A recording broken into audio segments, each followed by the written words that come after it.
We are taxed enough already. And I thank Ralph for giving me the opportunity, like Tim, to speak at Cleveland's Tea Party last April 15th in Cleveland. Look at our state. That's part of the reason I'm running. I'm not running to protect my power. I don't hold an elected position now. I'm running to promote our principles. And this state that I was born in, raised my children in, the state that I love, has gone from one of the lowest tax states in the nation to one of the highest. And that is the reason businesses are leaving. That's the reason our retirees are leaving. And that's the reason we have a brain drain and our young people are leaving. I support the fair tax. There's an active website. If you're not familiar with it, I don't have enough time to explain the whole thing, but it's called a fair tax because it is based on consumption.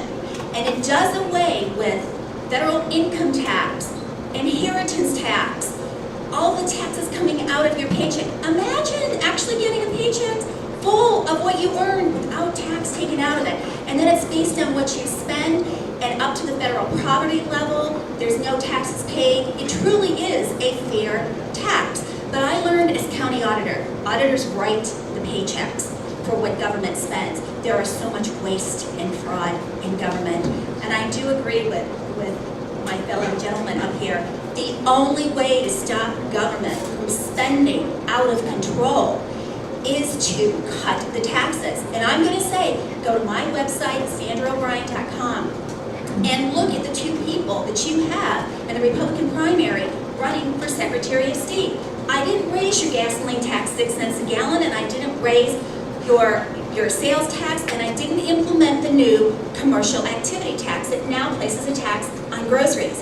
First of all, you do not tax something you want more of. So why do we even have a commercial activities tax? I'm just like you are, and I'm so discouraged with the role that government has taken on.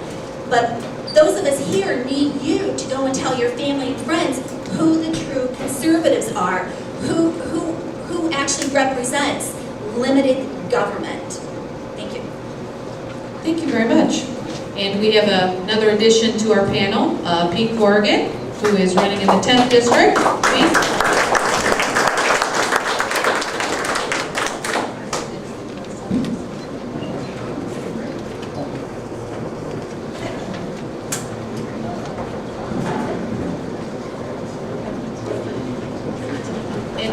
We began the forum by asking each of the candidates to tell us who they are, what they're running for, and why we should vote for you. You have 2 minutes. Dave's in the back with yellow and red cards to let you know how you're running on time. So I'll turn it over to you. I just came from a Hispanic roundtable meeting.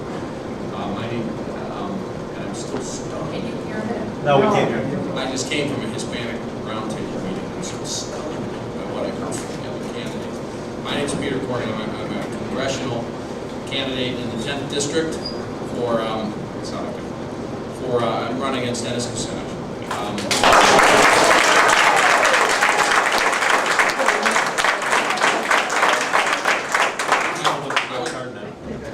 Sure. Yeah, stop while we do. I grew up in the 10th district. I'm an independent. I was an independent businessman. I resigned my position to run for this position. I grew up in the 10th district. I went to St. Macy's High School, Case Western Reserve for Business School, and then I did an executive MBA at Harvard. I watched for the entire 30 or 40 years of my adulthood. I watched Cleveland decline, and I'm really concerned about where we're going. I want to indicate to everyone that I have an extensive experience overseas, internationally. I know what it takes to bring businesses in. Everybody wants jobs. What we need are employers. Jobs. So now we're talking about jobs. Everybody talks about jobs, and it just suddenly occurred to me, why we're talking about jobs when what we need to do is foster an environment where we can bring employers in, and they want to stay. We need to have very quickly. We need to treat employers like invited guests, and we're not doing that in Northeastern Ohio. We're chasing them out. For 30 years, I've watched one business, large business after another leave. Not all invited guests are friendly, some are rude, and some are selfish. Some employers are not good inviting guests. Regardless, we can't treat everyone that way. We've been doing that for so long here that our city's declining. And now I'm watching our government do nothing to really foster that environment in either the local environment, the state environment, and now even the national environment. With extensive international trade experience, we are not competing well with the rest of the world. Is that it, Dave? And then Brad would. Sorry, Yep. That's enough. Thank you very much. This is for all of you, and we'll begin with Mr. Grandel. What are your top 3 priorities? And if you are elected to office, who will you turn to fill positions within your administration? First of all, let me wholeheartedly support my fellow Ignatius for Congress. I know Ignatius because I'm an Ignatius graduate. And if they get on the airplane with Barack Obama thinking one way, they come out selling out our constituents when we come off the airplane. So, yeah, and as to priorities, we've heard some of them. My first priority is to reduce the size of state government. I'm going to go down and swing and get this thing down from 21 departments and all these bureaucrats. But it's the last thing I do. I'm going to shrink the size of state government because that's how we're going to shrink the spending so we don't have to raise taxes, so we can create the jobs that will create the money so we can keep the state government afloat. So it all fits together. But we don't have to punish those of us who are still working because we're scaring off everybody else to other states because we're spending too much money. Second, I am the sponsor of the Workers' Comp Reform Bill. I am also the sponsor of the Workers' Comp Reform Panel. We are in the process of looking to privatize workers' comp in Ohio. Ohio is one of the 3 states left that has a government monopoly workers' comp.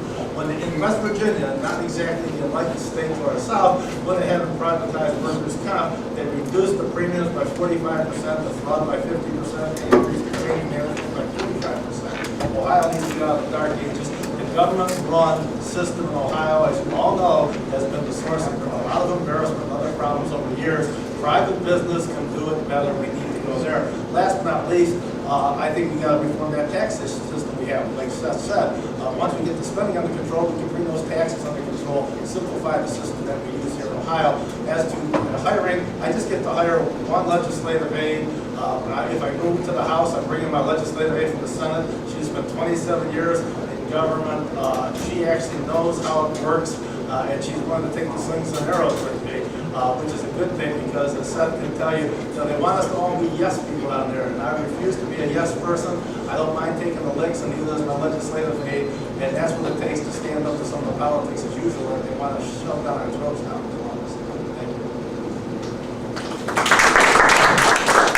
You know how to make a lot into 2 minutes. Could you repeat the question, Ben? You were so engrossed with this What, answer. yeah, with Pete, I just The question was, what are your top 3 priorities?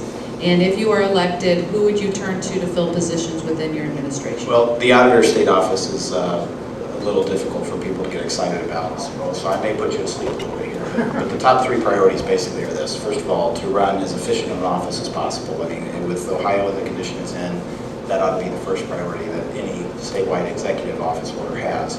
I think we can do that through several things. Number one, Mary Taylor, I think, has done a great job of implementing some professional management metrics in that office. As a fellow CPA, I think we both know what it means to run a for-profit mindset auditor's office. That includes tracking billable hours versus administrative hours. These are going to all put you to sleep, but there's some techniques that you can use to make sure that your staff is putting in and being as efficient as possible and not goofing around on the job. Secondly, from the efficiency standpoint, when I was a council member in Heber Heights, and I'm sorry to keep going back to that, but that's where we all build experience, I was one of the people behind closed doors that continued to advocate for why do we keep paying the Auditor State's Office to do this work when we could probably do it cheaper if we hired a separate accounting firm. Now the reality is, under Ohio law, we had to get approval from the Auditor State's Office to do that, which is fine. I think that's a fine law. When we finally got that Auditor State approval, and I need to look this up because I keep saying it and I need to figure out whether or not it's actually true, but if my memory serves me correctly, we saved somewhere between 20 and 30% on that bill. Now, what does that say? That says that the Auditor State's Office, which was not Mary Taylor, by the way, at the time, perhaps was not as efficient as they could have been.